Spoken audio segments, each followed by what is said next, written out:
Bonjour, chronique littérature avec une seconde chronique pour aujourd'hui, issue du complément virtuel du cahier critique du Bifrost numéro 95. Et dans cette vidéo plus précisément, je vais vous parler de La chute de Gwendoline de J.R.R. Tolkien, qui est une sorte de recueil inédit sous cette forme établi par Christopher Tolkien qui présente les différents états de l'histoire de la chute de Gwendoline. Donc c'est traduit de l'anglais par Tina Jolas et Adam Tolkien pour quelques vieilles traductions qui ont été reprises, mais complétées par le travail de Daniel Lauzon, plus récent. C'est illustré par Alan Lee avec 9 pages de planches en couleur, et autrement ça fait 227 pages. Présentant Beren et Luthien, Christopher Tolkien expliquait que ce serait le dernier livre qu'il consacrerait à l'œuvre de son père. Mais La chute de Gwendoline fait mentir cette prédiction, et c'est à un livre du même type, qui rassemble les divers états d'une même histoire, que nous avons affaire. L'édition française, là encore, a fait le choix de reprendre les traductions antérieures, Daniel Lauzon se chargeant du complémentaire, mais nous échappons cette fois au vers français maladroit du lait de Lessiane. Ouf! Or, ce conte est d'une grande importance dans le légendaire tolkienien. Non seulement est-ce un des 3 grands récits du Premier Âge, avec Beren et Luthien et les enfants de Húrin, mais c'est aussi l'origine de tout cela, car le conte de Tuor est le premier à avoir été écrit par l'auteur vers 1916-1917, alors qu'il se remettait de son expérience dans les tranchées qui a pu l'inspirer. Ce conte perdu narre comment Ulmo, seul parmi les Valar à avoir conservé sa sympathie pour les elfes, mande un homme, Tuor, pour qu'il se rende dans la cité cachée de Gondolin, où Turgon règne sur les Noldor, dissimulés aux yeux de Morgoth. Tuor presse le roi d'agir, les elfes doivent sortir de Gondolin et se battre, sans quoi la cité tombera. Mais Turgon refuse d'écouter Tuor, et une trahison précipite la destruction de Gondolin.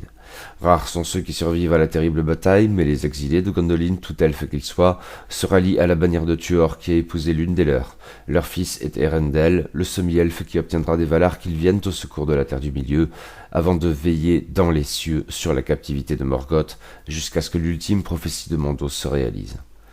Le conte, dans son style archaïsant, est un texte ample et épique où le récit de la bataille occupe une place importante, mais il constitue la seule version achevée de cette histoire. Par la suite, le perfectionniste Tolkien y est revenu, mais au travers de récits plus laconiques et fragmentaires. Cependant, après avoir achevé Le Seigneur des Anneaux, il entreprend de réécrire son conte séminal, mais déprimé, il ne mènera pas ce projet à terme.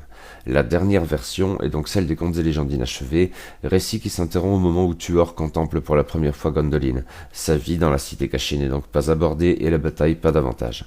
Ce fragment souligne par défaut une nouvelle approche où ce qui compte est le voyage, et le récit sur un rythme posé abonde en belles descriptions d'un Beleriand semi-désert.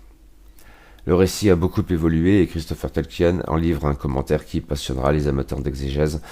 Demeure que ce livre ne se lit pas comme, mettons, Les enfants de Húrin, mais il a sa beauté propre, dans la furie grandiose de la bataille, comme dans la vague mélancolie qui saisit le voyageur en terre du milieu, accompagnant Tuor, le premier des hommes, à contempler la mer. Et Christopher Tolkien boucle la boucle. Après le commentaire, il compile d'autres fragments portant sur les exploits d'Erendel et le rôle qu'il jouera à la fin des temps. Ce qui est pertinent, ce conte n'a finalement jamais donné lieu à un récit ample et spécifique, mais on ressent combien il comptait pour l'auteur autant que le conte de Tuor qui en constituait le prologue. L'entreprise du légendaire tolkienien est unique, et La chute de Gwendoline en est une confirmation en forme d'apothéose. Un ouvrage fascinant, même si sa part inédite est limitée, et si sa forme particulière ne parlera pas à tous les lecteurs.